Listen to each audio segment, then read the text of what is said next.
আসসালামু আলাইকুম ওয়া রাহমাতুল্লাহি ওয়া বারাকাতুহু। সুপ্রিয় দর্শক শ্রোতা, গত ক্লাসে আমরা শরহুল বেকায়া কিতাব থেকে সুন্নতের অজুর সুনান এবং মুস্তাহাব্বাত সম্পর্কে পড়েছি। এখন আমরা পড়ব অজু ভঙ্গের কারণগুলো।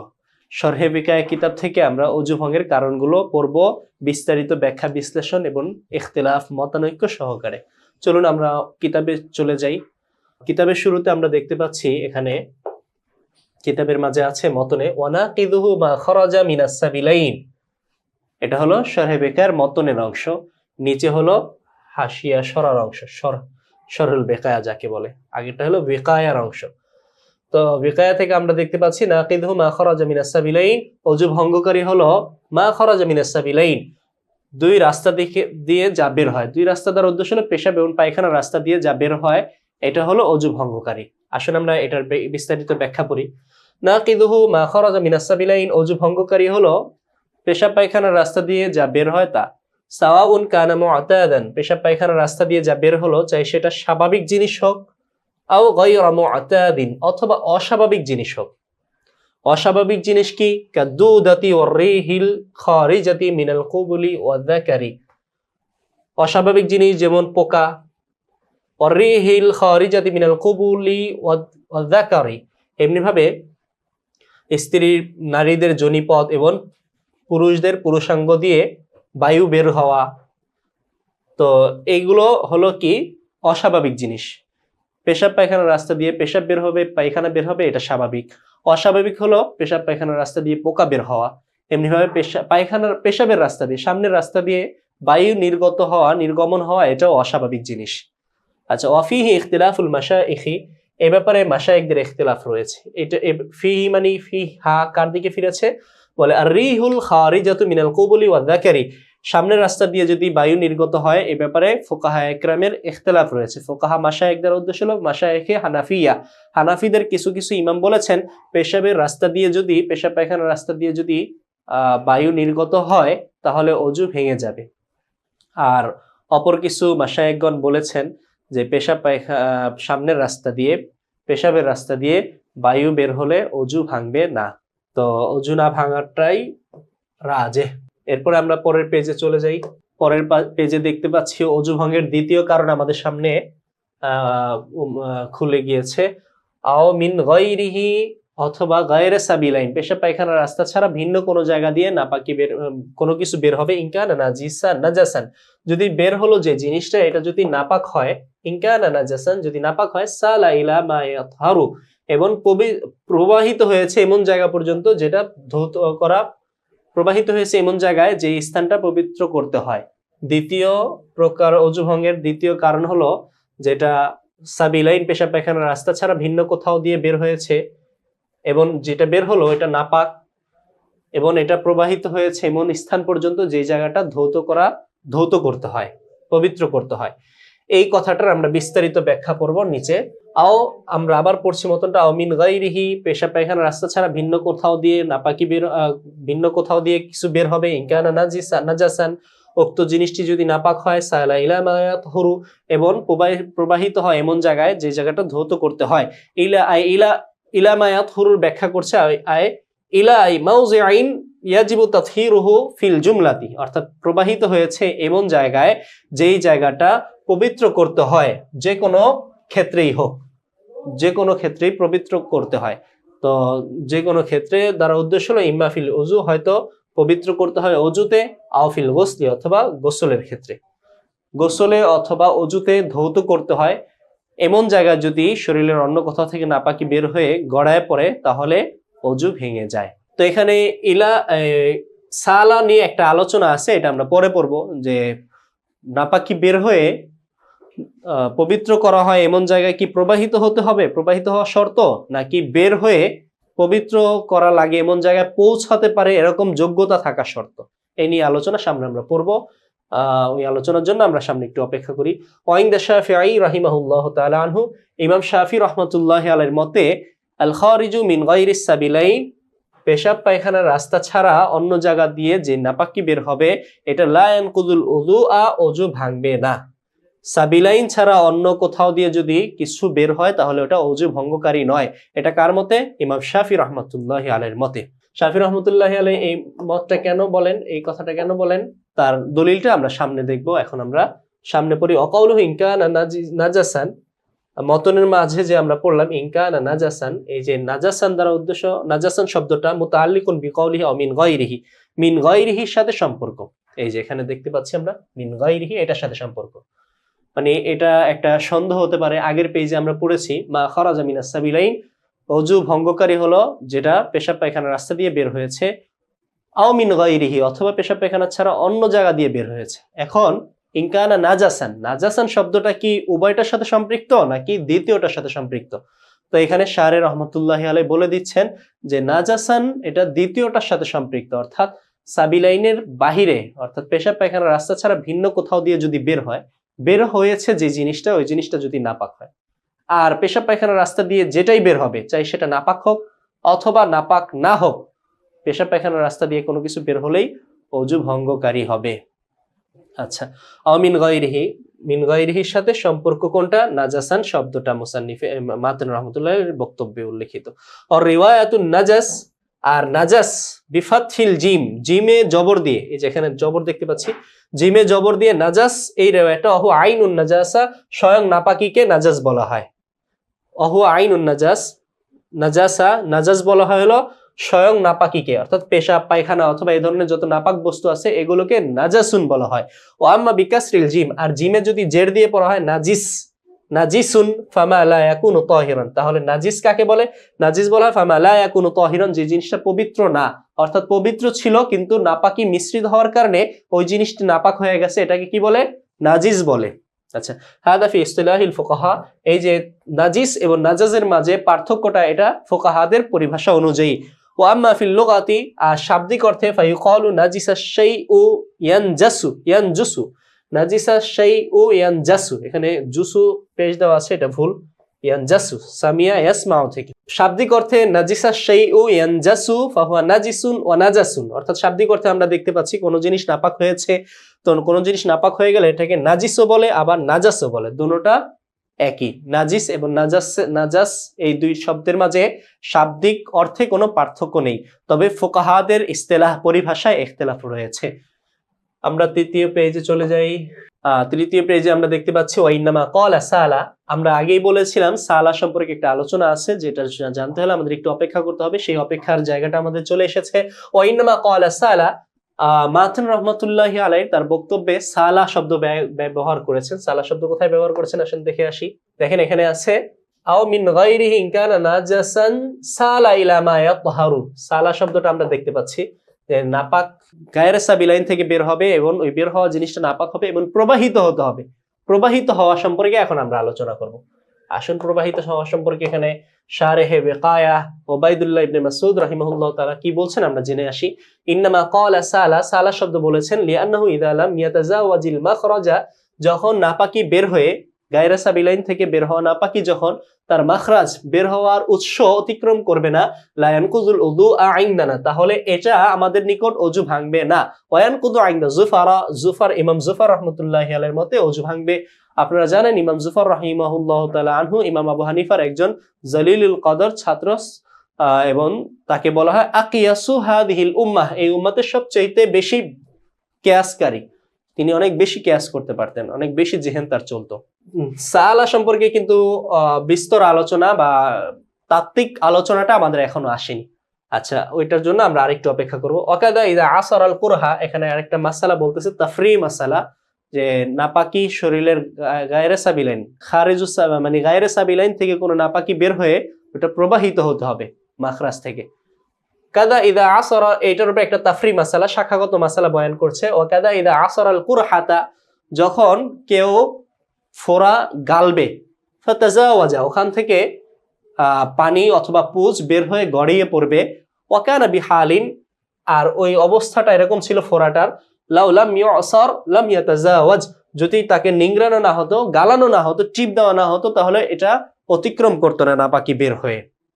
আচ্ছা, যদি এরকম কেউ ইচ্ছা করে টিপ দিয়ে বের করে এবং এই টিপের কারণে যদি নাপাকি বের হয়ে গড়ায় পড়ে তাহলে অজু ভাঙবে না। এখানে শরহে বেকায়ার মুসান্নিফ বলতে চাচ্ছেন, এটা সহিবুল হিদায়া সহ অনেকে এই মত পোষণ করেছেন, কিন্তু সহি এবং আসাহ যেটা সেটা হলো কাফি নামক কিতাবে আছে এবং নিহায়া এবং মুনতাহাল গায়া এবং ফথুল কাদির এই সমস্ত কিতাবে আছে যে এইভাবেও যদি কেউ ফোড়া গালে এবং ফোড়া থেকে যদি পানি বের হয়ে গড়ায় পড়ে তাহলে অজু ভেঙে যাবে। এখানে শরহে বেকায়ের মুসান্নিফ তিনি বুঝাতে চাচ্ছেন যে নাপাকি বের হয়ে খুরুজ হতে হবে, মানে খুরুজ বিনাফসি, নিজে নিজে বের হয়ে গড়ায় পড়তে হবে। আমরা বলি যে খুরুজ বিনাফসিহি উদ্দেশ্য না, বরং খুরুজ উদ্দেশ্য। কেউ একজন টিপ দিল, টিপ দেওয়ার কারণে পানি বের হলো, এই টিপ দেওয়ার কারণে এটা কিন্তু পানিটা বের হয়েছে ইখরাজ, কেউ মানে খারেজ করেছে, বের করেছে, কিন্তু ইখরাজের পরে কিন্তু খুরুজ হয়ে যায়। ইখরাজ কেউ বের করছে, বের করার পর কিন্তু সে বের হয়েছে, এরকম না যে অন্য বের করেছে সে বের হয় না, সে নিজের জায়গায় ঢুকেই আছে, বহাল আছে, এরকম হয় না। ইখরাজের পরে খুরুজ এটা আছে, এই জন্য আমরা বলি যে খুরুজ যেহেতু পাওয়া গেছে এই জন্য অজু ভেঙে যাবে। আর শারহে বেকায়া তিনি বলতে চাচ্ছেন এখানে যে এখানে খুরুজ বিনাফসিহি হওয়া শর্ত, আমরা বলি খুরুজ বিনাফসিহি হওয়া শর্ত না। আর বর্তমানে ফতোয়া আমরা এরকম দেখতে পাই, যদি কেউ খোরা গালে ওখান থেকে রক্ত বের হয়, পুজ বের হয়, গড়ায় পড়ে, তাহলে তার অজু ভেঙে যায়। এরপর আমরা দেখতে পাচ্ছি ওয়াকাদা ইদা আদা শাইআন, এমনি ভাবে কেউ যদি কোনো জিনিস কামড় দেয়, আদা মানে আখাদা বিআসনানি, দাঁত দিয়ে কোনো কিছু ধরা, কামড় দেওয়া, আও খাল্লালা আসনানাহু, অথবা তার দাঁত খিলাল করেছে, আও আদখালা উসবাআহু ফি আনফি, অথবা উসবা দেওয়া আছে ইসবাআহু, তার আঙুল নাকে ঢুকিয়েছে, ফারাআ আসারাদ দামি, আঙুল নাক থেকে বের করার পরে দেখে হাতের মাঝে কি আছে, নাপাকির রক্তের একটা প্রভাব দেখতে পেল, অথবা কেউ নাক ঝাড়া দিল, ফাখারাজা মিন আনফিহি আদ-দামু, এবং তার নাক থেকে রক্ত বেরিয়ে এলো, আলাকান আলাকান, জমাট বেঁধে, মিসলুল আদাসি, ডালের মতো, আদাস মানে হলো ডাল, মুসুর ডাল, লা ইয়ানকুযুল উযু ইনদানা, এই সূরতগুলোতে অজু ভাঙবে না। কেন অজু ভাঙবে না বলেন তো? অজু ভাঙবে না কারণ এখানে কি পাওয়া যায় নাই, তাজাউজ আনিল মাখরাজ, মাখরাজ থেকে অতিক্রম করা, মাখরাজ থেকে ইলামা ইয়াতহারু, মানে ইয়াতহারু, যে জায়গা পবিত্র করতে হয় এমন জায়গায় গড়ায় পড়ে নাই, সাইলান না পাওয়া যাওয়ার কারণে এই সমস্ত সূরতে অজু ভাঙবে না। কিন্তু খিলাফান লিজুফারা, জুফার রাহমাতুল্লাহি আলাইহির মতে অজু ভেঙে যাবে। তিনি বলেন প্রবাহিত হোক বা না হোক সর্বসূরতেই নাপাকি অজু ভেঙে যাবে। তার দলিলটা এখানে উল্লেখ করা হবে। এখানে বলতেছে ওয়াজহুহু, অজু ভাঙবে কেন, আন্না খুরুজান নাজাসাতি মুআথিরুন ফি জাওয়ালি তাহারাতি কাসাবিলাইন। ইমাম জুফার রাহমাতুল্লাহি আলাইহি বলেন যে নাপাক বের হওয়া এটা মুআথিরুন ফি জাওয়ালি তাহারা, তাহারাত দূর করে দেওয়ার ক্ষেত্রে প্রভাব সৃষ্টি করে। নাপাক বের হওয়াটাই পবিত্রতা দূর করে দেওয়ার ক্ষেত্রে প্রভাব সৃষ্টি করে, কাসাবিলাইন, যেমন পেশাব পায়খানার রাস্তা দিয়ে, পেশাব পায়খানার রাস্তা দিয়ে কোনো কিছু বের হয়েছে, বের হওয়াটাই নাপাক পবিত্রতা দূর করে দেয়। এমনি ভাবে সাবিলাইন থেকে যেটা বের হলো ওটা নাপাক। শরীরের অন্যান্য অঙ্গ থেকে যদি কোনো নাপাকি বের হয় তাহলেও কি করবে, এটা তাহারাতকে দূর করে দিবে। সাবিলাইন থেকে বের হলে, নাপাকি বের হলে আপনি ওটাকে নাকিজলি তাহারা বলবেন, আর গায়রে সাবিলাইন থেকে বের হলে ওটাকে নাকিজলি তাহারা বলবেন না, এটা ঠিক না। অনাহনু নাকুল, আমরা বলি নাম, লাকিনাল কলিলা বাদিন, আমরা বলি অল্প নাপাকি যেটা আছে, অল্প রক্ত যেটা গড়ায় পড়ে না, এটা বাদিন, প্রকাশিত, লা খারিজিন, বের হয়েছে বলা যায় না। নাজাসাতুল মুস্তাকিরাতু ফি মাওযিইহা, আর স্থানে বহাল থাকা নাপাকি, লা তানকুসু, অজু ভাঙে না। কারো যদি হাত কেটে যায়, এখানে হাত কেটে গেছে, হাত গর্ত হয়ে গেছে, গর্ত থেকে এখন লাল রক্ত দেখা যাচ্ছে, তো নিজ জায়গায় রক্ত বহাল আছে, অবিচল আছে, বের হয়ে আসে নাই, এটা কি কেউ বলবে রক্ত বের হয়ে এসেছে? অজু কখন ভাঙবে? আমরা এখানে পড়লাম না, মা খরাজা মিন গায়রিহা, গায়রে সাবিলাইন থেকে বের হতে হবে, এখানে তো রক্ত দেখা যাচ্ছে, বের হয় নাই। তাই আমাদের মতে যেহেতু নাপাকি বের হয় নাই, বরং বাদিন, প্রকাশ পেয়েছে, প্রকাশ পাওয়ার কারণে নাপাক মানে অজু ভাঙবে না, বের হতে হবে। কিন্তু ইমাম জুফার রহমতুল্লাহি আলাইহি বলেন বের হোক আর না হোক কোনো সমস্যা নাই। সাইলানের ক্ষেত্রে কোনো প্রভাব, সাইলানের কোনো দর্তব্য নাই। সাবিলাইন থেকে যেমন বের হলেই অজু ভেঙে যায়, সাইলানের দরকার নাই। এক ফোঁটা নাপাকি যদি পেশাবের রাস্তায় সামনে এসে জমা হয়, পেশাবের রাস্তার আগায়, তাহলে কি হয়, অজু ভেঙে যায়। ওখানে কিন্তু সাইলান, গড়ায় পড়ার কোনো শর্ত করা হয় নাই, তাহলে গায়রে সাবিলাইন থেকে বের হলে শর্ত কেন করবেন? ইমাম জুফার রহমতুল্লাহি আলাইহি এটা প্রশ্ন করেন। এভাবে তিনি সাইলান ছাড়াও, প্রবাহিত হওয়া ছাড়াও কি করেন, অজু ভঙ্গ করাকে সাবিত করতে চান। শরহে বেকায়া আমাদের এই দলিল সম্পর্কে বলতে চান, কুলতু হাদা দলিল গায়রু তামিন, এই দলিলটা অসম্পূর্ণ, পূর্ণতা লাভ করেনি, অসম্পূর্ণ। লিআন্নাহু লা ইয়াশমুলু মা ইযা গুরিজাত ইবরাতুন, কেননা এই আমাদের এই দলিলটা শামিল করে না, অন্তর্ভুক্ত করে না ওই সূরতকে মা ইদা গুরিজাত ইবরাতুন, যখন হাতে কোনো সুই বিধানো হবে, সুই ঢোকানো হবে। ফারতাকাদ্দামু আলা রাসিল জুরহি, এবং এই সুই ঢোকানোর ফলে ফারতাকাদ্দাম, রক্ত উপরে উঠে গেল, আলা রাসিল জুরহি, ক্ষতের মাথায় রক্ত উঠে আসলো, ক্ষত স্থানের মাথায়। লাকিন লাম ইয়াসাল আন রাসিল জুরহি, কিন্তু ক্ষতস্থানের মাথা থেকে প্রবাহিত হয় নাই। ফাইনাল খুরুজ হুনাকা মাহসুসুন, এখানে তো খুরুজ অনুভব করা যাচ্ছে। মা যালিকা, অনুভব করা যাচ্ছে এখানে খুরুজ হয়েছে, কারণ এখানে তো আপনার সুই ঢুকাইছে, সুই ঢুকানোর কারণে আপনার অনেকখানি ছিদ্র হয়ে যায়নি যে ওখান থেকে ছিদ্র দিয়ে রক্ত দেখা যাচ্ছে, বরং ছিদ্র হওয়া ছাড়াই রক্তটা উপরে চলে আসলো। উপরে চলে আসার কারণে কি দেখা যাচ্ছে, রক্ত বের হয়েছে, এটা বোঝা যায়। কিন্তু এই রক্ত বের হওয়ার পরেও আমাদের ইমামগণ আইম্মারা বলেন না এটা অজু ভেঙে গিয়েছে। ও মা যালিকা ইয়ানকুযু ইনদানা, এছাড়া এটা সত্ত্বেও আমাদের মতে এটা অজু ভেঙে দিবে। ইয়ানকুযু ইনদানা, এটা আমাদের নিকট অজু ভেঙে দিবে। এখানে কি বললো, যে কারো শরীরে যদি সুই বিধানো হয় তাহলে, এবং এই সুই বিধানোর কারণে রক্ত যদি উপরে উঠে যায় এবং প্রবাহিত না হয়, তাহলেও কিন্তু আমাদের মতে অজু ভেঙে যাবে। তো আমরা এখানে দেখতে পাচ্ছি সাইলান হয় নাই, প্রবাহমানতা পাওয়া যায় নাই, তারপরে অজু ভেঙে দিচ্ছে। এই যে একটা প্রশ্ন, অকাদ খাতারা বিবালি ওয়াজহুন হাসানুন, সুন্দর একটি উত্তর আমার অন্তরে উদয় হয়েছে। ওহু আন্নাহু লাম ইয়াতাহাক্কাক খুরুজুন নাজাসা, এখানে নাজাসাত খারেজ হওয়া প্রমাণিত হয় নাই, নাপাকি বের হওয়া সাব্যস্ত হয় নাই। তাহলে কি বের হওয়া সাব্যস্ত হয়েছে? নাপাকি বের হওয়া সাব্যস্ত হলো না কিভাবে? বলে লিআন্না হাদা দামা গায়রু নাজাসিন, এই যে অল্প নাপাকি বের হলো সুই বিধানোর কারণে, এই রক্তটা নাপাক নয়। বালিন নাজাসু হুয়া দামুল মাসফুহু, বরং নাপাক তো হলো প্রবাহমান রক্ত, যেই রক্তটা প্রবাহিত হয়, রক্ত থেকে বের হয়, ওইটা হলো নাপাক। ওয়াহাকাদা ফিল কাইল কলিলি, হালকা বমির ক্ষেত্রে একই কথা সায়াতি ফি হাদিহি সফহাতি, এই পৃষ্ঠায় আলোচনা আসতেছে। মুসান্নিফ রহমতুল্লাহি আলাইহি যে কিতাব লিখেছেন তার পৃষ্ঠায় হয়তো এসেছিল, কিন্তু আমাদের পৃষ্ঠা তো ছোট ছোট, তাই আমাদের এই পৃষ্ঠায় না, পরবর্তী কোনো পৃষ্ঠায় আমরা এটার আলোচনা পাবো। কিসের আলোচনা? বমির আলোচনা। বমি কখন অজু ভঙ্গকারী হয়। আমরা এখানে দেখলাম নাপাক হলো কি, দামে মাসফুহ। আল্লাহ তাআলা পবিত্র কোরআনের মাঝে বলেছেন, কুল্লা আজিদু ফিমা উহিয়া ইলাইয়া মুহাররামান আলা তাইমি ইয়াতামুহু ইল্লা মাইতাতান আও দামান মাসফুহান, দামে মাসফু হলো হারাম, আর যেটা হারাম ওই জিনিসটা হলো নাপাক। তাই দামে মাসফু হলো হারাম, তাই দামে মাসফু কি হবে? নাপাক হবে।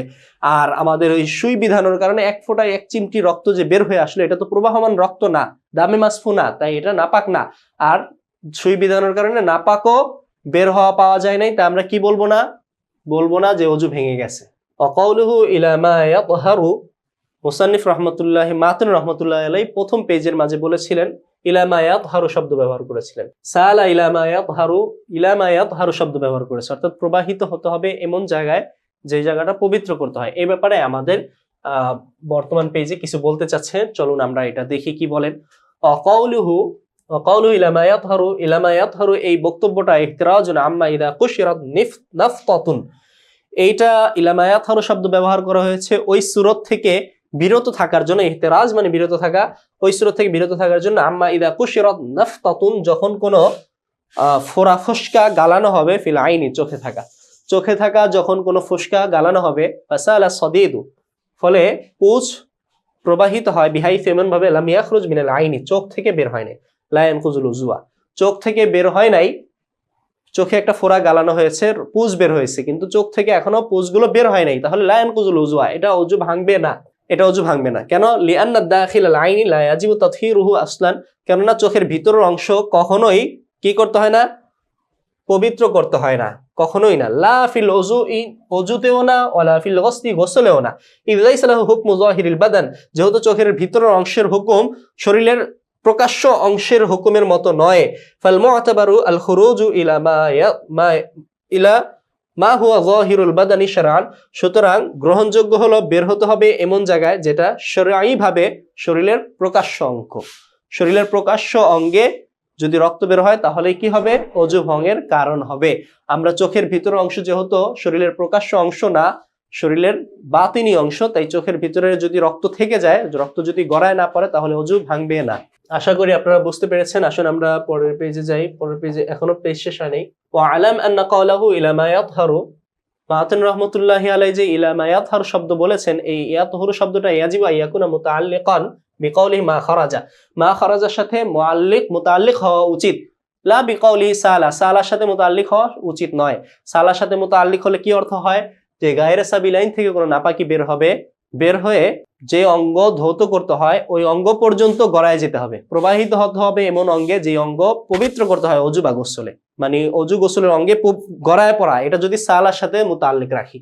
আর যদি আমরা মা খরাজার সাথে সম্পর্ক রাখি, যে গায়রে সাবিলাইন থেকে যা বের হলো এই জিনিসটি প্রবাহিত হবে, যেটা বের হলো ওইটা প্রবাহিত পবিত্র করা হয় শরীরের এমন জায়গা পর্যন্ত যাবে, যাওয়ার পরে কি করবে? যাওয়ার পরে প্রবাহিত হবে, গড়াবে। আগে গড়াবে না, আগে বের হবে, বের হয়ে যে অঙ্গ ধৌত করতে হয় ওই জায়গা পর্যন্ত যাওয়ার পরে প্রবাহিত হবে, গড়াবে। তো এই দুইটার অর্থ আমরা এখানে জানলাম, যে মা খরাজের সাথে মুতাআল্লিক হলে কি হয় আর সালার সাথে মুতাআল্লিক হলে কি হয়। তো সালার সাথে মুতাআল্লিক করলে মাসালা বদলে যাবে, মা খরাজের সাথে যদি মুতাআল্লিক করি মাসালা ঠিক থাকবে। এটাই এখন এখানে আলোচনা করা হবে। ফাইন্নাহু ইদা ফাসাদা, যখন শিঙ্গা লাগানো হবে, কাপিং করা হবে, বর্তমান কাপিং এর মাধ্যমে শিঙ্গা লাগানো হয়, শরীরের দূষিত রক্ত উঠে ফেলা হয়। আগে এগুলো বিভিন্ন ভাবে চুষে, শিং দিয়ে, গরু মহিষের শিং দিয়ে চুষে শরীরের দূষিত রক্ত বের করা হতো। তো কাপিং করা বা হিজামা লাগানো, এটা সুন্নতে রাসূল, রাসূলের সুন্নত, রাসূল এরকম এই চিকিৎসা নিয়েছিলেন। তো ফাইন্নাহু ইদা ফাসাদা, যখন কেউ হিজামা লাগাবে বা শিঙ্গা নিবে, অখরাজা দামুন কাসীরুন, অনেক রক্ত বের হবে। ওয়াসালা বিহাইসু, এমন প্রবাহিত হয়েছে এমন ভাবে, লাম ইয়াতালাত্তাখ রাসুল জুরহি, ক্ষতস্থানের মাথা রক্ত লাগে নাই, এমন ভাবে প্রবাহিত হয়েছে ক্ষতস্থানের মাথায় রক্ত লাগে নাই। কাপিং করছে, রক্ত অনেক বের হয়েছে, ওই কাপের সাথে রক্ত চলে আসে, ক্ষতস্থানের মাথায় রক্ত লাগে নাই। ফাইন্নাহু লা শাক্কা ফিল ইনতিকাদ ইনদানা, আমাদের এখানে তো কোনো সন্দেহ নেই যে আমাদের নিকট অজু ভেঙে যাবে, সবাই বলবে আমাদের নিকট অজু ভাঙবে। মা আন্নাহু লাম ইয়াসাল ইলা মাউজিআইন ইয়ালহাকু হুকমুত তাতহির, তা অজু ভেঙে যাবে আমাদের সকলের মতে, তা সত্ত্বেও কিন্তু এটা এমন জায়গায় প্রবাহিত হয় নাই যেই জায়গার সাথে পবিত্র করার হুকুম যুক্ত হয়, মানে এমন অঙ্গে প্রবাহিত হয় নাই যে অঙ্গটা ধৌত করতে হয়, এমন জায়গায় প্রবাহিত হয় নাই, তারপরেও কিন্তু অজু ভেঙে যাচ্ছে। ফাইন্নাহু লা বাল খরাজা ইলা মাউজিআইন, বরং বের হয়ে এসেছে এমন জায়গা পর্যন্ত ইয়ালহাকু হুকমুত তাতহির, যাকে পবিত্রতার হুকুম দেওয়া হয়। অর্থাৎ কাপিং করলে রক্ত যে বের হলো, এই রক্ত বের হয়ে আপনার ক্ষতের মাথা দিয়ে কিন্তু রক্ত বের হয়ে গড়ায় পড়ে নাই, কিন্তু রক্ত বের হয়েছে, বের হয়ে যে জায়গা পবিত্র করতে হয় এমন জায়গা পর্যন্ত বের হওয়ার একটা সক্ষমতা অর্জন হয়েছে, যেহেতু বেশি পরিমাণ রক্ত। এরপরে গড়াক বা না গড়াক এটা দেখার বিষয় না, গড়ালে ভালো, না গড়ালেও কি হবে? অজু ভেঙে যাবে। বাল খরাজা ইলা মাউজিআইন ইয়ালহাকু হুকমুত তাতহির, এমন জায়গায় বের হয়ে এসেছে যে জায়গার সাথে তাতহির, পবিত্র করার হুকুম যুক্ত হয়। সুম্মা সালা, এরপর প্রবাহিত হয়েছে। ফালা ইবারাতুল হাসানা ইউকাল, তাই মতনের মধ্যে উত্তম ইবারত তো এরকম বলা যে মা খরাজা মিনাস সাবিলাইন, অজু ভঙ্গকারী হলো, আমরা মনে আছে একদম দর্স শুরু করেছি যেখানে, ওখানে এরকম একটা ইবারত ছিল। তো শারে রহমতুল্লাহি আলাইহি ওই ইবারতের ব্যাপারে বলছে যে উচিত হলো এভাবে বলা, মতনটা এভাবে আনা, মা খরাজা মিনাস সাবিলাইন, অজু ভঙ্গকারী হলো যা পেশাব পায়খানার রাস্তা দিয়ে বের হবে, আও গায়রিহি, অথবা পেশাব পায়খানার রাস্তা ছাড়া ভিন্ন কোনো জায়গা থেকে বের হবে, ইলা মা ইয়াতহুরু, বের হবে এমন জায়গায় যে জায়গার সাথে তাতহীরের হুকুম যুক্ত হয়। ইনকানা নাজিসান, বের হওয়া জিনিসটা যদি নাপাক হয়, সালা এবং প্রবাহিত হয়, তাহলে অজু ভাঙবে। মতনটা এভাবে আনা উচিত ছিল। তো আমরা এখানে দেখতে পেলাম যে ইলা মা ইয়াতহুরু শব্দটা সালার সাথে সম্পর্ক না, বরং মা খরাজা এর সাথে সম্পর্ক। সালার সাথে সম্পর্ক রাখলে অনেক সূরতে প্রবাহমান হওয়া ছাড়াও আমরা দেখি অজু ভেঙে যায়, তাই আমরা মা খরাজার সাথে সম্পর্ক রাখবো, তাহলে এরকম কোনো ফাঁক ফোকর থাকবে না যেখান থেকে অনেক মাসালা বের হয়ে যেতে পারে। শারহে ওয়াকিয়া কিছুক্ষণ আগে বলেছিল কয় এর আলোচনা, বমির আলোচনা আমরা এই পেজের মাঝে করব। তো আমরা পরের পেজে বমির আলোচনা পেয়ে গেলাম। অল কয় ও আতফুন আলা কওলি মা খরাজা, কয় মা খরাজার উপরে আতফ হয়েছে, তার মানে হলো মা খরাজা যেমন অজু ভেঙে দেয়, কয়ও কি করে? অজু ভেঙে দেয়। অজু ভঙ্গের তৃতীয় আরেকটি কারণ হলো বমি করা। বমি বলা হয় মা আল কল ইনসানু মিন ফামিহি, মানুষ যার তার মুখ দিয়ে যা বের করে দেয় এটাকে কি বলে? বমি বলে। মা কযাফা ওয়া আল ক, আচ্ছা আল কয় আতফুন আলা কওলি মা খরাজা ফা আরাদা ইউফাসসিলা আনওয়াআহু, মাতিন রাহমাতুল্লাহি আলাই মাহমুদ সদর তাজুশ শরিয়া মাহমুদ রহমতুল্লাহি আলাই ফারাদা, তিনি ইচ্ছা করছেন আইফাসিলা আনওয়াহু, বমির প্রকারগুলো বিস্তারিত আলোচনা করতে, লিআন্নাল হুকমা মুখতালিফুন ফিহা, কেননা বমির ক্ষেত্রে হুকুম বিভিন্ন রকমের, বিভিন্ন আইটেম, বিভিন্ন রকমের বমির বিভিন্ন হুকুম হয়ে থাকে, তাই তিনি তাফসিল করতে চাচ্ছেন। ফাকালা দামান রাকিকান, আল কাইউ দামান রাকিকান, বমি যদি হয় পাতলা রক্ত, অর্থাৎ বমি কাকে বলে, মানুষের মুখ দিয়ে যেটা বের হয় ওটাকেই বমি বলে। তো মানুষের মুখ দিয়ে যেটা বের হলো ওটা যদি পাতলা রক্ত হয়, ইনসা ওয়াল উযাক, আর ওই পাতলা রক্তটা যদি থুতুর বরাবর হয়ে যায়, থুতু যতটুকু পাতলা রক্ত ততটুকু, তাহলে অজু ভেঙে যাবে। হাত্তা ইযা কানাল বুযাকু আকসারা, অতএব যদি বুযাক থুতু যদি বেশি হয়, লা ইয়ানকুদু, তাহলে কি হবে না, তাহলে এই বমি অজু ভাঙবে না। ওয়ালাম্মা যাকারা হুকমাল মুসাওয়াতি, মাহাতিন রহমাতুল্লাহি আলাই, মাহমুদ তাজুশ শরিয়া মাহমুদ রহমতুল্লাহি আলাই যখন মুসাওয়াত সমান হওয়ার হুকুম বয়ান করলো, যে সমান হলে অজু ভেঙে যাবে, ওলিমা হুকমুল গলাবাতি বিত্তারিকিল আওলা, তাহলে রক্ত বেশি হয়ে যাওয়ার হুকুম তো আরো ভালোভাবেই জানা গেল। সমান হলেই যদি অজু ভেঙে যায়, তাহলে রক্ত যদি বেশি হয় থুতুর চাইতে, তাহলে কি হবে, আরো আগেই অজু ভেঙে যাবে। আচ্ছা, ইদাসফাররাল বুযাকু, যখন থুতু হলুদ হয়ে যাবে, মিনাদ্দামি, রক্তের কারণে, ফালা ইয়াজিবুল উযু, অজু ওয়াজিব হবে না। ওয়াইন ইহমাররা ইয়াজিবু, যদি লাল বর্ণ ধারণ করে থুতু, তাহলে অজু ওয়াজিব হবে। আশা করি বুঝতে পেরেছেন। চলুন আমরা পরের পেজে চলে যাই। বমির একটা সূরত আমরা পড়লাম যে বমি কি হবে, পাতলা রক্ত হবে। মতনের মাঝে আছে আউমির রতান তো আমান, বমি হবে হয়তো পিত্ত মানে চুকা পানি, তো আমান অথবা খাবার বমি করবে, অমা আন অথবা অন্য কোনো পানি, আলাকান অথবা আলাক বমি হবে, অর্থাৎ জমাট রক্ত বমি করবে। ইনকানা মিল আলফামি, এই সবগুলো যদি মুখ ভর্তি করে হয়, মুখ ভরা হয়, তাহলে অজু ভাঙবে, আর যদি মুখ ভরে না হয় তাহলে অজু ভাঙবে না। লা বালগামান আসলান, বলগম, বলগম হলো কফ, কফের কারণে কখনোই অজু ভাঙবে না। ওয়ান কুদু সাইদু মিল আলফামি ইনদা আবি ইউসুফা, তো বলগম কখনোই অজু ভাঙবে না। আসলান বলেছে কেন, আসলান বলার কারণ আমরা সরার মাঝে পড়বো যে কফ এটা দুই রকমের হতে পারে, একটা হলো পেট থেকে উপরে মানে মুখে চলে আসে, আর একটা হলো মাথা থেকে নামে, তো যেটাই হোক অজু ভঙ্গকারী হবে না।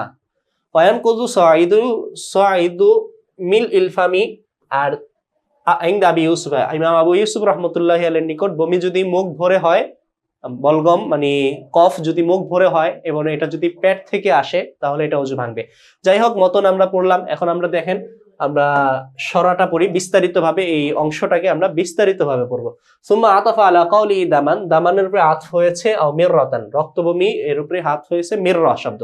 অকাউলু আও মিররাতান আও তাআমান আও মাআন আও আলাকান ইন কানা মিল আলফামি লা বালগামান আসলান, এই বক্তব্যটা কার উপরে আত হয়েছে, আগের পৃষ্ঠায় দামানের উপরে আত হয়েছে। আচ্ছা, তাহলে আমরা এখানে দেখতে পাচ্ছি রক্ত বমি করুক অথবা পিত্ত বমি করুক অথবা খাবার অথবা পানি অথবা জমাট রক্ত, ইনকানা মিল আলফামি, এই সবগুলো যদি মুখ ভর্তি করা হয় তাহলে অজু ভঙ্গকারী হবে।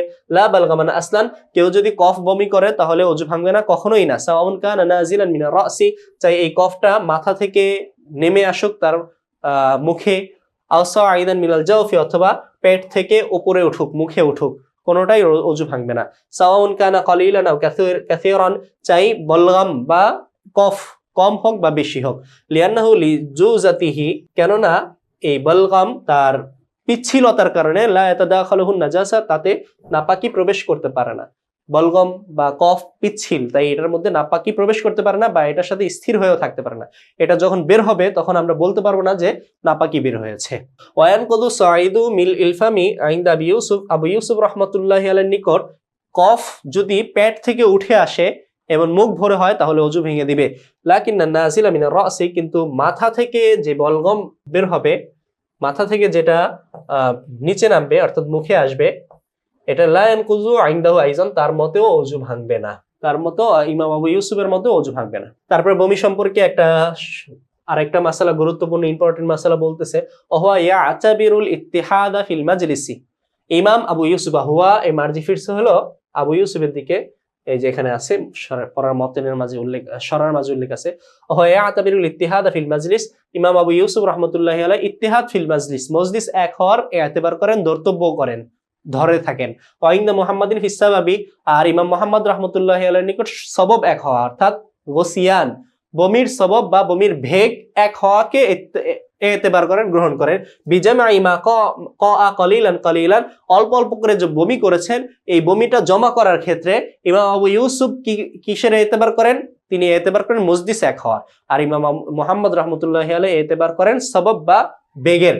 অর্থাৎ ইমাম আবু ইউসুফ বলতে চান যদি অল্প অল্প করে বমি করে আর এটা একই মজলিসে হয় তাহলে এই সবগুলোকে জমা করা হবে, জমা করার পরিমাণ যদি এক মুখ ভর্তি হয়ে যায় তাহলে অজু ভেঙে যাবে। আর ইমাম মুহাম্মদ রাহমাতুল্লাহি আলাইহি বলেন যে অল্প অল্প করে যদি বমি করে আর এই বমির কারণ সবব বা ঢেকুর বেগ যদি এক কারণে হয়, একটি হয়ে থাকে, তাহলে এই সবগুলোকে জমা করা হবে, মুখ ভরার পরিমাণ হলে অজু ভাঙবে, অন্যথায় অজু ভাঙবে না। আসেন আমরা সরা পড়ি।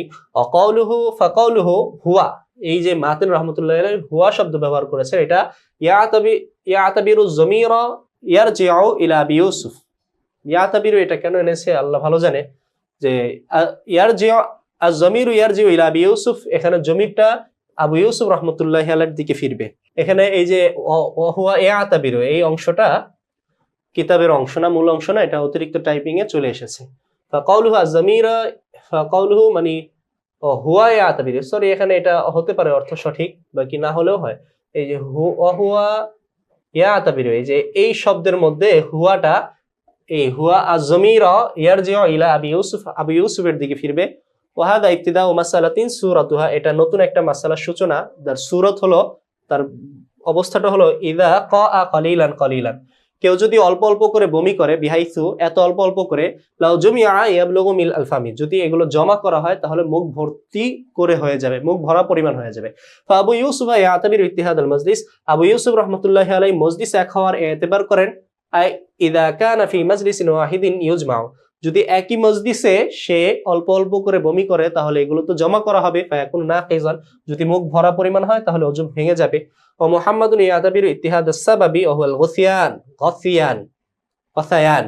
আর ইমাম মুহাম্মদ রাহমাতুল্লাহি আলাইহি সবব বা বেগ এক হওয়ার, সবব বা হুয়াল গাসিয়ান বেগ এক হওয়ার এতেবার করেন। ফাইন কানা বিগাসিয়ানিন ওয়াহিদিন, যদি এক বেগে অল্প অল্প করে অনেকবার বমি করে, ইউজমাউ তাহলে এই সবগুলো জমা করা হবে। ফায়াকুন নাকিসান, তাহলে অজু ভঙ্গকারী হবে যদি মুখ ভরা পরিমাণ হয়। ফাহাসালা আরবাউ সুয়ারিন, এখান থেকে 4টা সূরত বের হয়। কোত্থেকে? মানে এই যে এই দুই ইমামের ইখতিলাফ থেকে 4টা সূরত হতে পারে বমি বের হওয়ার।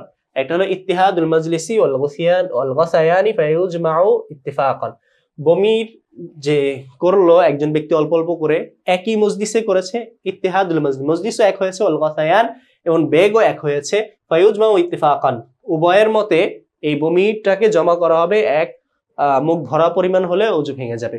ওয়া ইখতিলাফুহুমা ফালা ইউজমাউ ইত্তিফাকান, মজলিসও এক হয় নাই, গাসায়ানও এক হয় নাই, অর্থাৎ একই মজলিসে অল্প অল্প করে বমি করে নাই, ভিন্ন ভিন্ন মজলিসে করেছে, অথবা ভিন্ন ভিন্ন সবব বেগে সে অল্প অল্প করে বমি করেছে, ফালা ইউজমাউ ইত্তিফাকান, সর্বসম্মতিক্রমে এটা কি করা হবে না, জমা করা হবে না। 3 নম্বর সূরত হলো ইত্তিহাদুল মাজলিসি মা ইখতিলাফিল গাসায়ান, মজলিস তো এক কিন্তু বেগ ভিন্ন ভিন্ন, তাহলে ফায়ুজমাউ ইনদা আবি ইউসুফ, আবু ইউসুফের মতে তো জমা করা হবে, তিনি ইত্তিহাদে মজলিসের শর্ত করেন।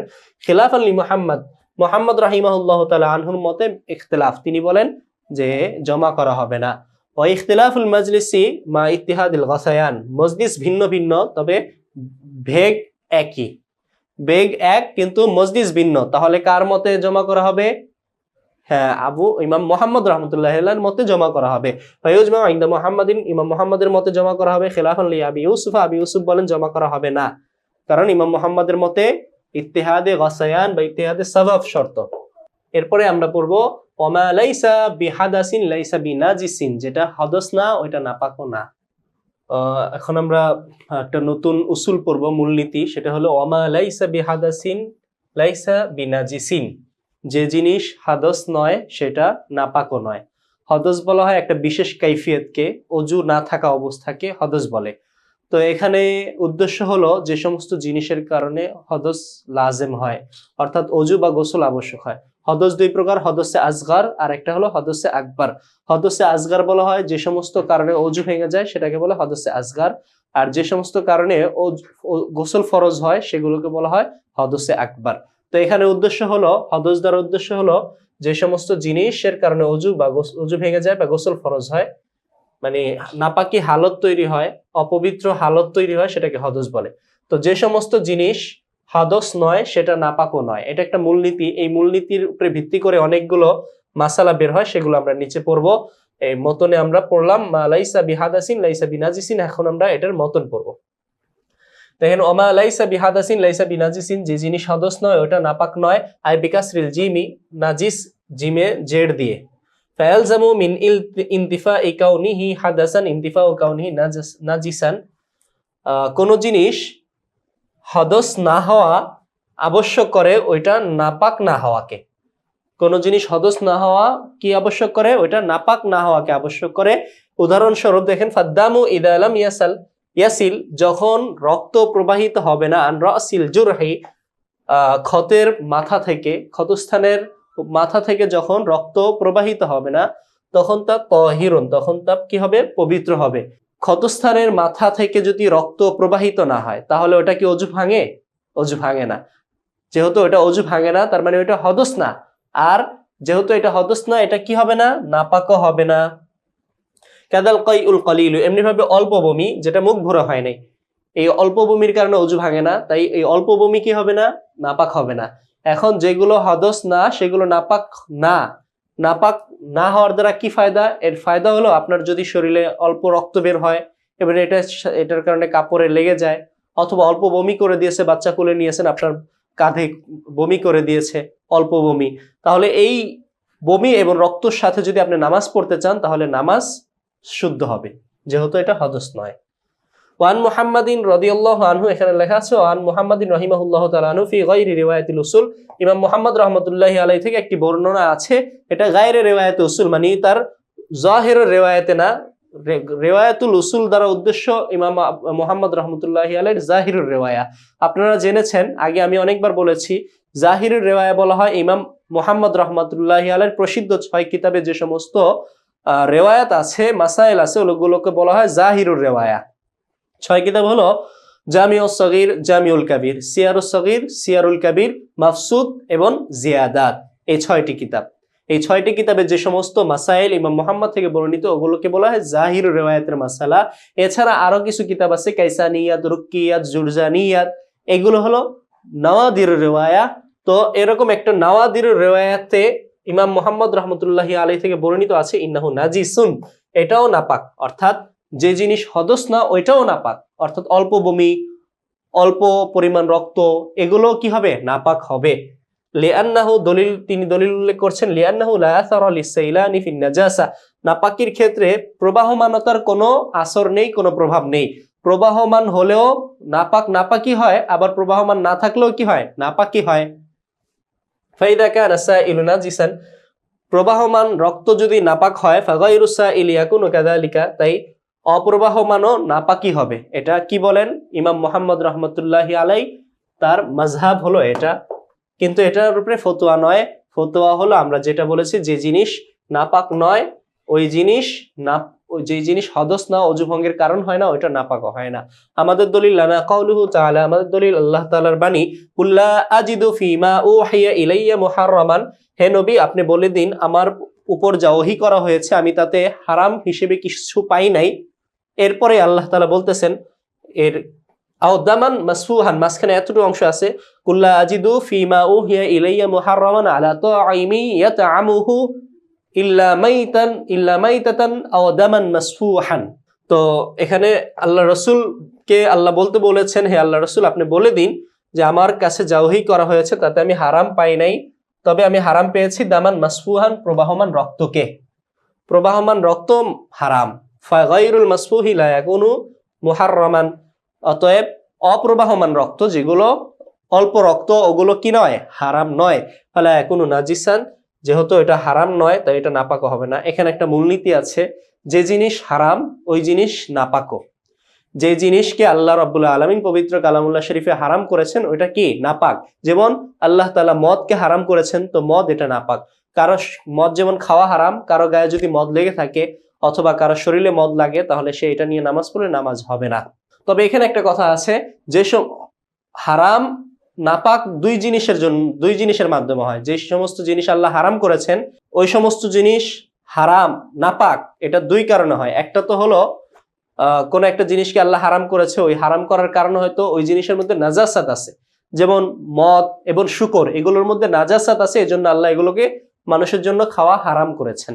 আর কিছু জিনিস আছে যেগুলো হারামের নাপাকির কারণে হারাম করা হয় না, যেমন মানুষের গোশত, মানুষের রক্ত। মানুষের গোশত পবিত্র, মানুষের গোশত নাপাক নয়, মানুষের গোশত কিন্তু খাওয়া হারাম। মানুষের গোশত যদি কেউ কাউকে সার্ভ করে, পেশ করে এবং খেতে বলে, তাহলে মানুষের গোশত খাওয়া কি না, হারাম করেছেন আল্লাহ তাআলা, হালাল না। কিন্তু এই হারাম করাটা মানুষকে হারাম করেছে কি মানুষের মধ্যে নাপাকি থাকার কারণে? না, মানুষের গোশত হারাম মানুষের মধ্যে নাপাকি থাকার কারণে না। মানুষের শরীরের মধ্যে তো নাপাকি নাই, মানুষ পবিত্র, কিন্তু হারাম কেন করলো? লিল কারামা, সম্মানের জন্য। মানুষের শরীর এবং মানুষের প্রতিটি আজজা, প্রতিটি অংশ সম্মানিত, এই জন্য আল্লাহ তাআলা মানুষের অন্যান্য আজজা ব্যবহার করাকে হারাম করে দিয়েছেন। আচ্ছা, তাহলে আমরা জানলাম যে যে জিনিস হারাম ওই জিনিস নাপাক, আর যে জিনিস হারাম ওই সমস্ত জিনিস আল্লাহ দুই কারণে নাপাক মানে হারাম করেছেন। একটা হলো নাজাসাত থাকার কারণে, আর একটা তাকরিমের কারণে, সম্মানের কারণে।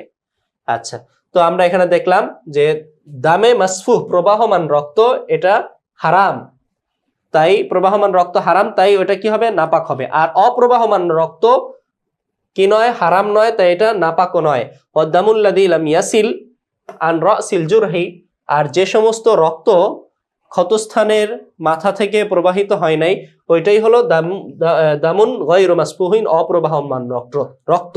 ফালা ইয়াকুনু নাজিসান, তাই এটা আর নাপাক হবে না। তাহলে আমরা দেখলাম অপ্রবাহমান রক্ত নাপাক নয়।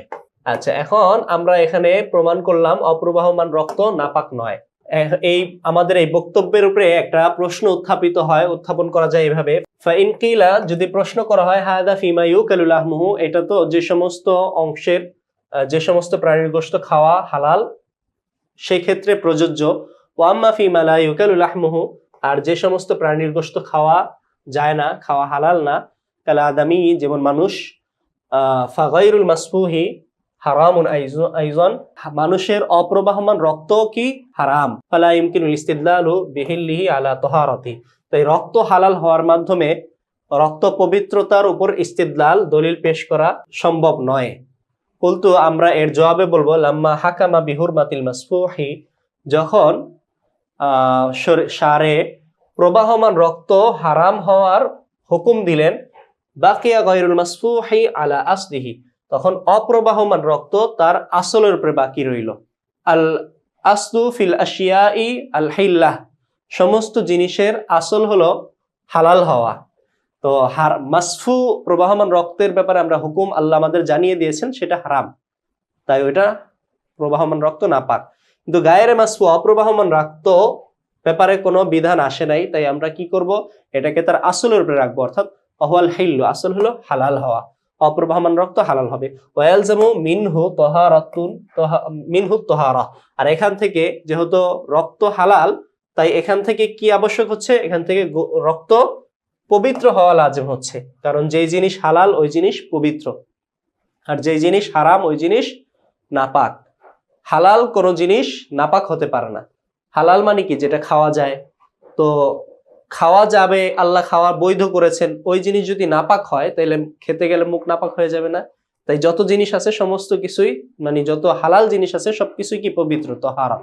সাওয়াউন কানা ফিমা ইউকালু লাহমুহু, তো আমরা এখান থেকে জানতে পারলাম যে দামে গায়রে মাসফু এটা পবিত্র, সাওয়াউন কানা ফিমা ইউকালু লাহমুহু, চাই এটা গোশত হালাল এমন প্রাণীর হোক, আওলা, অথবা গোশত হালাল না এরকম প্রাণীর হোক। লিতলাকিন নাস, কেননা এই ব্যাপারে নস মুতলাক। কুল্লা আজিদু ফিমা উহিয়া ইলাইয়া মুহাররামান আলা তাইমি ইয়াতামুহু ইল্লা দামান ইল্লা মাইতাতান আও দামান মাসফুহান, এখানে দামে মাসফু হালাল প্রাণীর হোক বা হারাম প্রাণীর হোক, সব ক্ষেত্রেই দামে মাসফু হারাম, আর দামে গায়রে মাসফু হালাল, এটা বোঝা যাচ্ছে। দামে মাসফু হালাল মানে পবিত্র, এটা বোঝা যাচ্ছে, তাহারাত বোঝা যাচ্ছে। আচ্ছা, এরপর সুম্মা হুরমাতু গায়রিল মাসফুহি ফিল আদামি, এখানে একটা সোয়ালে মুকদ্দার জবাব দেওয়া হবে। সুম্মা হুরমাতু গায়রিল মাসফুহি ফিল আদামি, এখানে জবাবটা হলো যে অপ্রবাহমান রক্ত, দামে মাসফু, প্রবাহমান রক্ত এটা হারাম, প্রবাহমান রক্ত হারাম, এই জন্য কি ওটা নাপাক। আর অপ্রবাহমান রক্ত এটা কি নয়, হারাম নয় এই মূলনীতি অনুযায়ী, কিন্তু অপ্রবাহমান রক্ত, মানুষের ক্ষেত্রে অপ্রবাহমান রক্ত যেগুলো আছে, মানুষের অপ্রবাহমান রক্ত কি হারাম। তো মানুষের অপ্রবাহমান রক্ত হারাম হওয়ার কারণে তার রক্তটা নাজাস হওয়া উচিত, নাপাক হওয়া উচিত। তো এটা তো সকলেই জানে, সকলেই নাপাক হওয়ার কথা জানে। কিন্তু মানুষের গোশত, মানুষের অপ্রবাহমান রক্ত হারাম হওয়ার পরেও এটা নাপাক বলে না কেন? মানুষের রক্ত নাপাক না, মানুষের রক্ত পাক, কিন্তু তার রক্ত কিন্তু হারাম। মানুষের রক্ত পান করা হারাম, কিন্তু হারাম হওয়ার পরেও মানুষের রক্ত কি নয়? নাপাক নয়। তো এই যে একটা আমাদের এই না, মানুষের রক্ত তাহলে নাপাক নয় কেন? যদি মানুষের রক্ত হারাম হয়, তাহলে হারাম জিনিস তো নাপাক হওয়ার কথা, নাপাক নয় কেন? এটার জবাব এখানে বলছে, সুম্মা হুরমাতু গায়রিল মাসফুহি ফিল আদামি, মানুষের ক্ষেত্রে অপ্রবাহমান রক্ত হারাম হওয়া বিনান আলা হুরমাতি লাহমিহি, মানুষের গোশত হারাম হওয়ার উপরে নির্ভরশীল। হুরমাতু গায়রিল মাসফুহি, অপ্রবাহমান রক্ত হারাম হওয়া মানুষের ক্ষেত্রে বিনান আলা হুরমাতি লাহমিহি, মানুষের গোশত হারাম হওয়ার উপর নির্ভরশীল। লা তুজিবু নাজাসাতুহু, এই মানুষের গোশত হারাম হওয়া মানুষের রক্ত নাপাক হওয়াকে আবশ্যক করে না। রক্ত নাপাক হারাম ঠিক আছে, কিন্তু হারামের কারণে রক্ত নাপাক হওয়াকে লাজিম করে না। ঈদ হাদিহিল হুরমাতু, যেহেতু মানুষের মধ্যে এই হুরমাতটা লিল কারামাতি, সম্মানের জন্য, লা লিন নাজাসাতি, নাপাকির জন্য নয়। ফাগাইরুল মাসফুহি ফিল আদামি ইয়াকুনু আলা তাহারাতিহিল আসলিয়া, তাই মানুষের ক্ষেত্রে অপ্রবাহমান রক্ত তার আস্তি তহারাতের সাথেই বাকি থাকবে, মা কাউনি মুহাররামান, হারাম হওয়া সত্ত্বেও। মানুষের রক্ত হারাম ঠিক আছে, হারাম হওয়া সত্ত্বেও মানুষের রক্ত তহারাতে আস্তিয়ার উপরে বাকি থাকবে। আমরা আগেই বলেছিলাম যে হারাম যত জিনিস আছে সবগুলো হারাম দুই কারণে হয়। একটা হলো ওই জিনিসের মাঝে নাজাসাত আছে এই জন্য, আর একটা হলো সম্মানের কারণে। তো মানুষের রক্ত সম্মানের কারণে, মানুষের রক্ত গোশত সম্মানের কারণে হারাম, সম্মানের কারণে হারাম হয়েছে, তাই ওটা নাপাক না। এখানে নাপাক হলো কেন? হুরমতের জন্য, মানুষের সম্মানের জন্য। আর অন্যান্য প্রাণী, কুকুর, গরু, কুকুর এবং শূকর, এগুলোর মধ্যে বা মদ, এগুলো হারাম। এগুলো হারাম হয়েছে কেন? এগুলোর মধ্যে নাজাসাতের কারণে। আচ্ছা, তাহলে আমরা এই বক্তব্যের মাধ্যমে বুঝতে পারলাম যে মানুষের গোশত, রক্ত উভয়টা হারাম হওয়ার পরেও তার গোশত এবং রক্ত পবিত্র। আচ্ছা, ওয়াল ফারকু বাইনাল মাসফুহি ওয়া গায়রিল মাসফুহি, প্রবাহমান রক্ত এবং অপ্রবাহমান রক্তের মধ্যে পার্থক্য মাবনিউন আলা হিকমাতিন গামিদাতিন, একটি সূক্ষ্ম হিকমতের উপর নির্ভরশীল।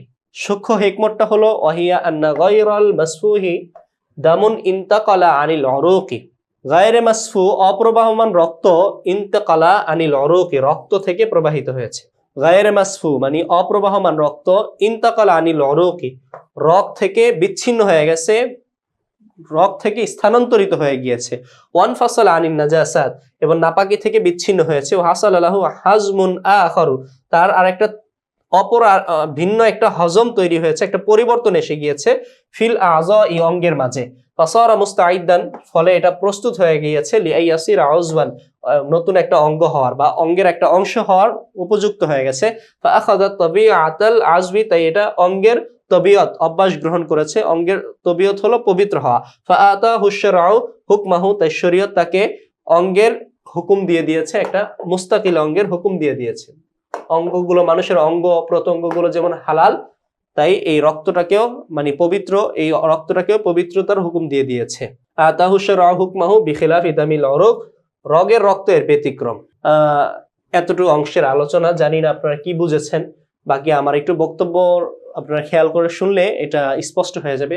আসুন আমরা আরেকটু পড়ে নেই। ফাইদা বিখিলাফি দামিল উরুকি, রগের রক্তের ব্যতিক্রম। ফাইদা সাআলা আনি রাসিল জুরহি, রগের রক্ত যখন ক্ষতস্থানের মাথা থেকে প্রবাহিত হবে, অলিম আন্নাহু দামুন ইন্তাকালা, তখন বোঝা যাবে যে এই রক্তটা ইন্তাকালা মিনাল উরুকি, রগ থেকে প্রবাহিত হয়েছে, ফিহাদিহি সা, এই মুহূর্তে। অহুয়া দামুন নাজিস, আর রগের মধ্যে যে রক্ত আছে ওটা নাপাক রক্ত। আম্মা ইদা লাম ইয়াসিল, যদি প্রবাহিত না হয়, অলিমা আন্নাহু দামুল আউজবি, তখন বোঝা যাবে এটা অঙ্গের রক্ত। হাদা ফিদ্দামি, এটা হলো রক্তের ক্ষেত্রে, মানে এই যে হিকমতে গামেজা, এটা হলো রগের ক্ষেত্রে। এখানে শারে রহমতুল্লাহি আলাই তার এই বক্তব্যের মাধ্যমে প্রবাহমান রক্ত আর অপ্রবাহমান রক্তের পার্থক্য বোঝাতে চাচ্ছেন। তো এখানে তিনি হজমের কথায় উল্লেখ করেছেন। দেখেন এখানে আলোচনা করতে গিয়ে হাসালাহু হাজমুন আখার, ভিন্ন একটা হজম তার তৈরি হয়েছে। হজম দ্বারা এখানে উদ্দেশ্য হলো মুসান্নিফের যে দুইটা জিনিস মিশ্রিত হয়ে তৃতীয় আর একটা জিনিসে রূপান্তরিত হওয়া। মানুষ যখন কোনো খাবার গ্রহণ করে তখন এই খাবারটা তার লালার সাথে মিশ্রিত হয়ে একটা ভিন্ন আকৃতি ধারণ করে। এটা হলো মানুষের শরহে বেকায়ার সরার মাঝে আব্দুল হাই লখনবী রহমতুল্লাহ আলাই অমদাদুর রেওয়ায়াতে লিখেছেন যে মানুষ যে খাবার গ্রহণ করে 5টা হজম 5টা পরিবর্তনের মাধ্যমে এটা রক্ত হয়, রক্ত থেকে মানুষের গোশত বা অঙ্গের সাথে মিলিত হয়, অঙ্গ গঠন হয়। প্রথম হজমটা মানুষ কোনো একটা খাবার গ্রহণ করলে লালার সাথে মিশ্রিত হয়ে এটা তৃতীয় আরেকটা রূপ ধারণ করে। এরপর এই তৃতীয় রূপটা আমাদের পাকস্থলিতে যায়, ওখানে গিয়ে দ্বিতীয় আরেকটা হজম, আরেকটা পরিবর্তন হয়।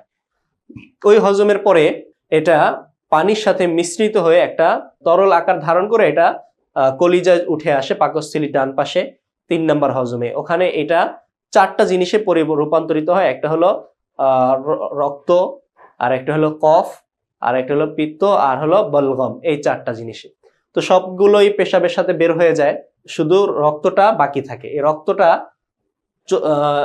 রক্তটা তার প্রয়োজন মোতাবেক এটা রগের মধ্যে চলে আসে, রগের মধ্যে চলে এসে চতুর্থ হজমটা তৈরি হয়, চতুর্থ পরিবর্তনটা হয়।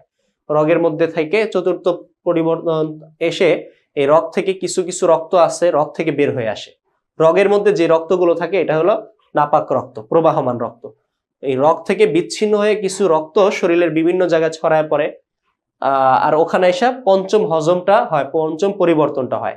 তো ওই পরিবর্তনে শরীরের মধ্যে বিভিন্ন জায়গায় ছড়িয়ে পড়ে এবং শরীরের বিভিন্ন অংশ ওই রক্তটাকে নিজের মধ্যে ধারণ করে।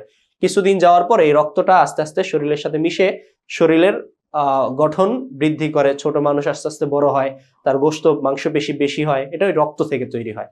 তো এই যে এখানে বলা হলো রগের রক্ত, যখন রক্ত অল্প পরিমাণ বের হয় তখন বোঝা যাবে যে এখানে রগ আসলে যেই রগ দিয়ে রক্ত প্রবাহিত হয় ওই রগ ছেড়ে নাই, বরং গোশত কেটে গিয়েছে, গোশত কেটে ওই গোশতের মধ্যে যেই রক্ত ছিল ওই রক্তটা বের হয়েছে।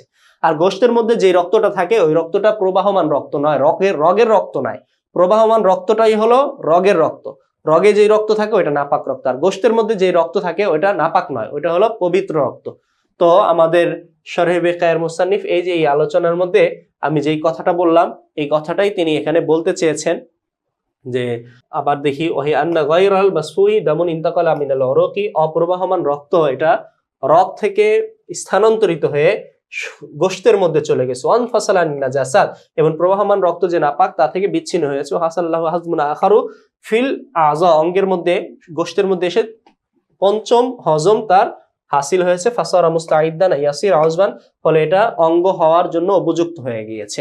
ফাখাদা তাবিয়াতুল আযবি, তাই এই রক্তটা অঙ্গের তবিয়ত গ্রহণ করেছে। অঙ্গের তবিয়ত হলো আমাদের সমস্ত অঙ্গগুলো পাক, তাই এটা পবিত্রতার অঙ্গ হুকুম ধারণ করেছে ওই রক্তটা, দামে গায়রে মাসফু। ফাআতাহু শারআউ হুকমাহু, শরীয়ত তাকে অঙ্গেরই হুকুম দিয়ে দিয়েছে। বিখিলাফি দামিল আরুকি, রগের রক্তের ব্যতিক্রম। ফাইদা সাল আন রাসিল জুরহি, যখন ক্ষতস্থানের মাথা থেকে প্রবাহিত হবে উলিমা আন্নাহু দামুন ইন্তাকালা মিনাল উরুকি, তখন বোঝা যাবে এটা হলো দামে মাসফু বা প্রবাহমান রক্ত, রগ থেকে বিচ্ছিন্ন হয়েছে। ফিহাদিহি সাআতি, এই মুহূর্তে। ওয়াহুয়া দামুন নাজিস, আর এটা হলো নাপাক রক্ত, মানে যেটা রগ থেকে প্রবাহিত হলো। ওয়া আম্মা ইযা লাম ইয়াসিল, যখন তা প্রবাহিত হবে না উলিমা আন্নাহু দামুল উযবি, তখন বোঝা যাবে এটা অঙ্গের রক্ত। হাদা ফিদ্দামি, এটা হলো রক্তের ক্ষেত্রে। অঙ্গের রক্ত এটা পবিত্র রক্ত, মানে দামে প্রবাহিত না হলেই বোঝা যাবে দামে গায়রে মাসফু এবং পবিত্র রক্ত। হাদা ফিদ্দাম, এই যে হিকমতে গামেজা, এটা তো হলো কিসের ক্ষেত্রে? রক্তের ক্ষেত্রে। আর বমির ক্ষেত্রে হিকমত কি? বমি অল্প বমি হলে অজু ভাঙবে না, বেশি বমি হলে অজু ভাঙবে, এটার হিকমত এখানে বলতেছেন। আম্মা ফিল এই বমির ক্ষেত্রে হিকমতে গামেজা সূক্ষ্ম রহস্যটা হলো ফাল কলিল হুয়াল্লাযী হুয়াল মাউল্লাযী, অল্প বমি হলো ওই পানি, আল্লাযী কানা আলা ফি আলাল মিআদি, যেটা পাকস্থলীর উপরে ছিল। ওয়াহিয়া লাইসাত মাহাল্লুন নাজাসা, আর পাকস্থলীর উপরের অংশ নাপাকির মহল না, নাপাকির স্থান না। ওই পাকস্থলীর উপরের অংশে নাপাকি থাকে না, তাই ওই উপর থেকে যে পানিটা বের হয়ে আসলো ওইটার সাথে নাপাকির কোনো সম্পর্ক নাই, ওটা পবিত্র পানি। ফাহুকমু হুকমুর রিকি, তাই এই পানির হুকুম হলো কিসের হুকুম? থুতুর হুকুমের মতো। আচ্ছা, তাহলে আমরা অজু ভাঙার কারণ আমরা এখানে পড়লাম, অজু ভঙ্গের কারণগুলো আমরা এখানে পড়লাম। সাবিলাইন থেকে যদি কোনো কিছু বের হয় তাহলে সেটা নাপাক, অজু ভেঙে দিবে। এবং গায়রে সাবিলাইন থেকে শরীরের অন্য জায়গা থেকে যদি কোনো নাপাকি বের হয় এবং তা প্রবাহিত হয় তাও অজু ভেঙে দিবে, এবং মুখ ভরে যদি বমি হয় তাহলে অজু ভেঙে দিবে। এরপর আমরা আরেকটা কারণ পড়ব অজু ভঙ্গের, সেটা হলো অনাউমু মুত্তাজিআইন অমুত্তাকিইন অমুস্তানিদিন।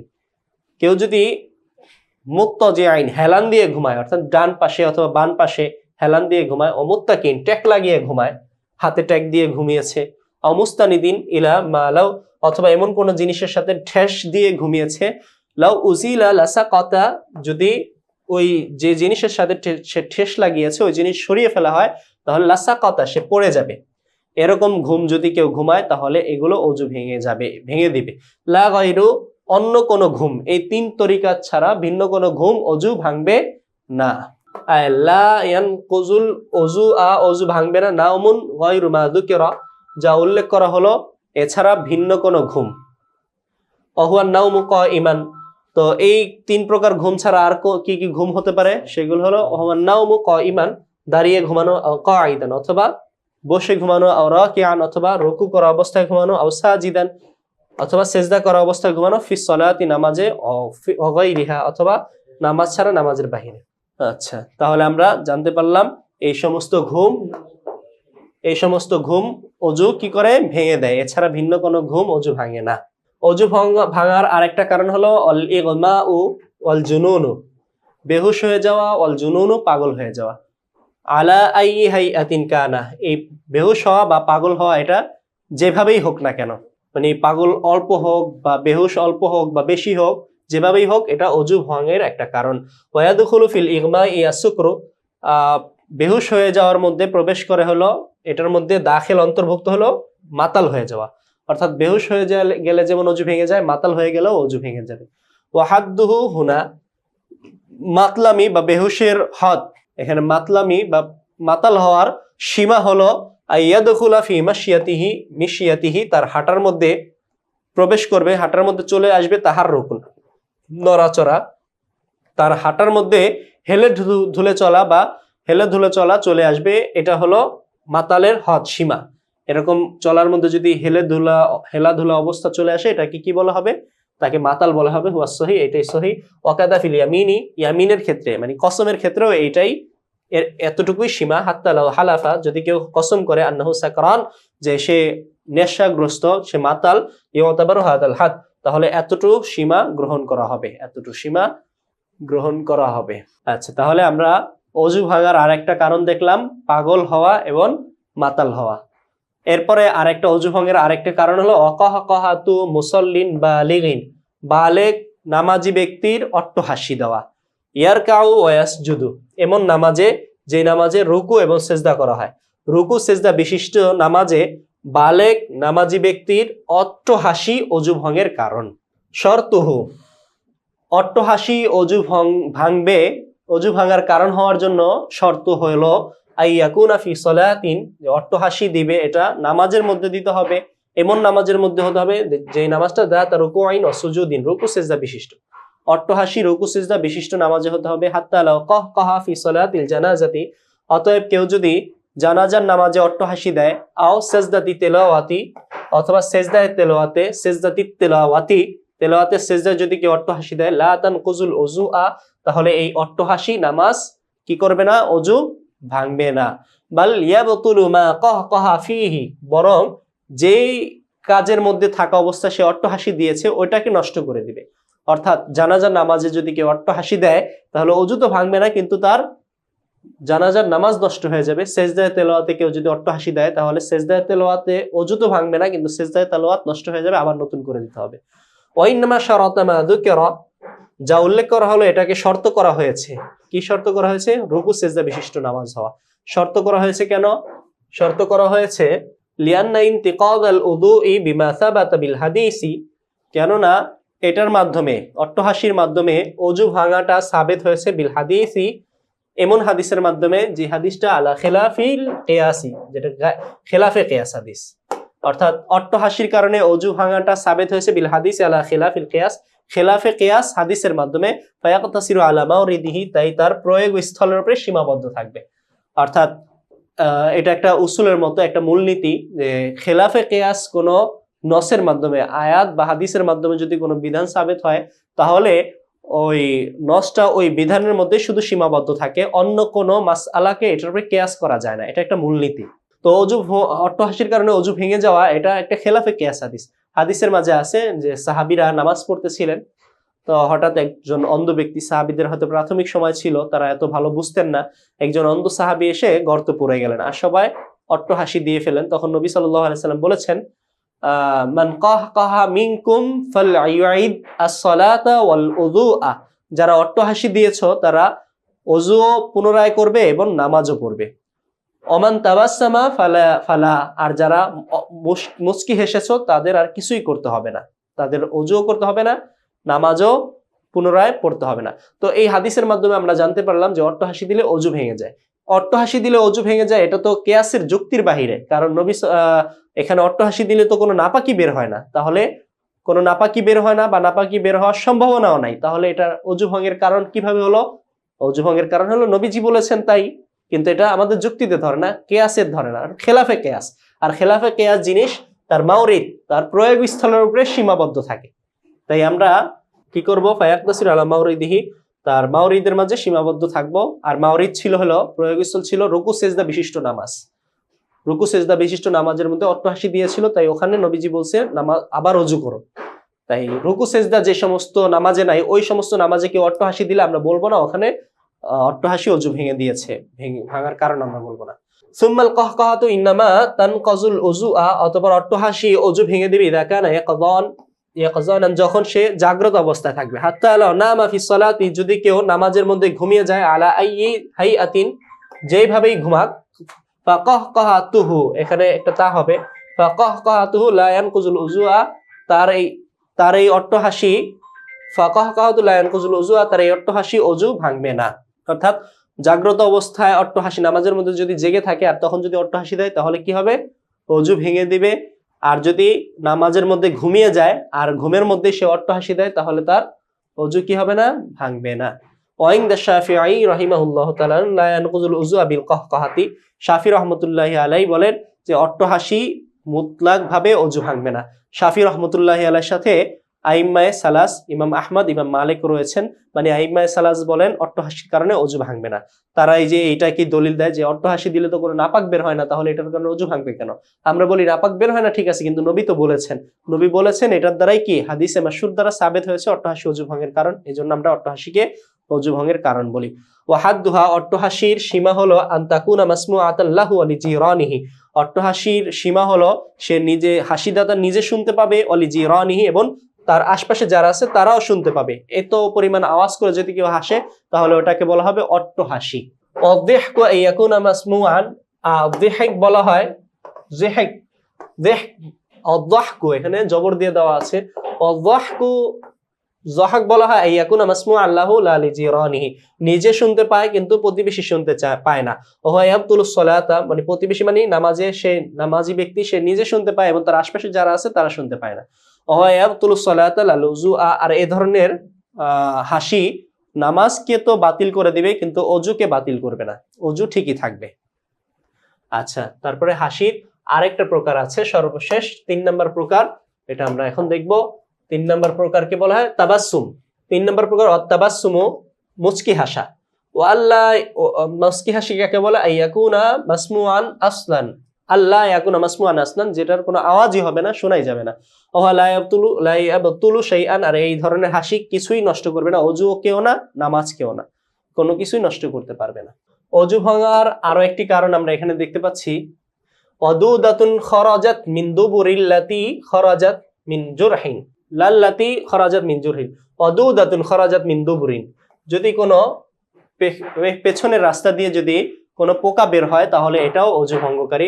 লাল্লাতি খরাজাত মিন জুরহিন, ক্ষত থেকে যে পোকা বের হয়েছে ওটা অজু ভঙ্গের কারণ নয়। লিয়ান্নাহা তাহিরাতুন, কারণ ক্ষত স্থান থেকে যে পোকা বের হয়েছে ওই পোকাটা পবিত্র। ওমা আলাইহা মিনান নাজাসাতি কালিলাতুন, আর ক্ষত থেকে বের হওয়া পোকার উপরে যে নাপাকি আছে এটা সামান্য, খুব কম, আর এই সামান্য নাপাকির কারণে অজু ভাঙে না। ওয়ামাল খারিজাতু মিনাদ দুবুরি, আর পেছনের রাস্তা দিয়ে যদি যে পোকাটা বের হলো, ফাতানকুজু, এটা অজু ভেঙে দিবে। লিয়ান্না খুরুজাল কালিলি মিনহু নাকিজুন, কেননা পেছনের রাস্তা দিয়ে অল্প নাপাকি বের হওয়া অজু ভঙ্গকারী। অমিনাল ইহলিলি লা। আর যদি পেশাবের রাস্তা দিয়ে কোনো পোকা বের হয় তাহলে এটা অজু ভঙ্গকারী হবে না, অজু ভাঙবে না। লিআন্নাহা খারিজাতুন মিন জুরহিন, কেননা পেশাবের রাস্তা দিয়ে এটা যে পোকা বের হয়েছে এটা কোনো ক্ষতের কারণে, পেশাবের রাস্তায় কোনো ঘা হয়েছে, ওই ঘা থেকে পোকা বের হয়েছে। লিআন্নাল ইহলিলা লাইসা মাহাল্লান লিদুদা, কেননা ইহলিল মানে পুরুষাঙ্গ, আলায়াতানাসুল এটা দুদা পোকার মহল নয়, পোকা থাকার জায়গা নয়। ফাইদা খরাজাত মিনহু, যখন পেশাবের রাস্তা দিয়ে পোকা বের হবে, উলিমা আন্না ফিহি জারাহাতুন, বোঝা যাবে যে কি তার ওই পেশাবের রাস্তায় একটা ক্ষত রয়েছে, খরাজাত মিনহা, ওই ক্ষত থেকে পোকাটি বের হয়ে এসেছে। অমিন কুবুল ইলমার আতি ফিহি ইখতিলাফুল মাশাইখ, আর মহিলাদের পেশাবের রাস্তা দিয়ে, সামনের রাস্তা দিয়ে যদি পোকা বের হয় তাহলে এই ব্যাপারে মাশাইখদের ইখতিলাফ রয়েছে, অর্থাৎ এটা কি অজু ভঙ্গকারী হবে কি হবে না, এই ব্যাপারে ইখতিলাফ। আমরা পূর্বে একটা ইখতিলাফ পড়ে এসেছি, মহিলাদের সামনের রাস্তা দিয়ে যদি বায়ু বের হয় তাহলে এটার কারণে কি অজু ভাঙবে কিনা। তো ওখানে আমরা দেখেছিলাম হানাফিদের কিছু মাশায়েখ আছেন তারা অজু ভাঙার কথা বলেছেন, আবার কিছু আছে অজু ভাঙার কথা না করেছেন, অজু ভাঙবে না বলেছেন। এখানেও এই একই কথা, নারীদের পুরুষাঙ্গ, নারীদের সামনের রাস্তা দিয়ে যদি পোকা বের হয় তাহলে কিছু মাশায়েখগণ বলেন অজু ভাঙবে না, কিছু মাশায়েখগণ বলেন অজু ভেঙে যাবে। অজু কি কি কারণে অজু ভাঙে আমরা এই পর্যন্ত পড়েছি। এখন আমরা এরপর থেকে ওয়ালাল্লাতি খরাজাত মিন জুরহিন এটা এবং পরবর্তী থেকে পড়ব যে সমস্ত কারণে অজু ভাঙে না। তো অজু না ভাঙার একটা কারণ আমরা দেখলাম যে ক্ষতস্থান থেকে যদি কোনো পোকা বের হয় তাহলে অজু ভাঙে না। অজু না ভাঙার আরেকটা কারণ হলো লাহমুন সাকাতা মিনহু, যদি ক্ষতস্থান থেকে কোনো গোশত ছুটে যায়, গোশত পড়ে যায় মিন জুরহিন ক্ষতস্থান থেকে, তাহলে এটাও অজু ভাঙবে না। অজু ভাঙবে না না ভাঙার আর একটি কারণ হলো অমাসুল মারআতি ওয়াযাকারি, নারীদের স্পর্শ করা এবং পুরুষাঙ্গ স্পর্শ করা। নারীদের স্পর্শ করলে এবং পুরুষাঙ্গ স্পর্শ করলে অজু ভাঙে না, খিলাফান লিশাফিঈ রাদিয়াল্লাহু তাআলা, শাফি রাহমাতুল্লাহি আলাইহি বলেন নারীকে স্পর্শ করলে এবং পুরুষাঙ্গকে স্পর্শ করলে অজু ভেঙে যায়। শাফি রহমতুল্লাহ আলাইহির সাথে অন্যান্য ইমামগণ আছেন, তারা একটা হাদিসকে দলিল হিসেবে গ্রহণ করে যে মান মাসসা যাকারাহু ফালিয়াতাওয়াদ্দা, যে ব্যক্তি তার নিজের পুরুষাঙ্গকে স্পর্শ করেছে সে যেন ওযু করে নেয়। তো এই হাদিসের উপর ভিত্তি করে তিনি পুরুষাঙ্গ স্পর্শ করলে ওযু ভেঙে যাবে এটা বলেন। তো আমাদের মতে এই হাদিসটা দুর্বল এবং এই হাদিসের উপর আমরা আমল করি না, বরং হাদিসে পুরুষাঙ্গ স্পর্শ করলে অজু ভাঙবে না এরকম অসংখ্য হাদিস আছে। হযরত ইবনে আব্বাস, হযরত আলী রাদিয়াল্লাহু তাআলা আনহু থেকে বর্ণিত আছে, এজন্য আমরা এই রিওয়ায়াতকে গ্রহণ করি না এবং মাসসে যাকারের কারণে অজু ভাঙার কথাও বলি না।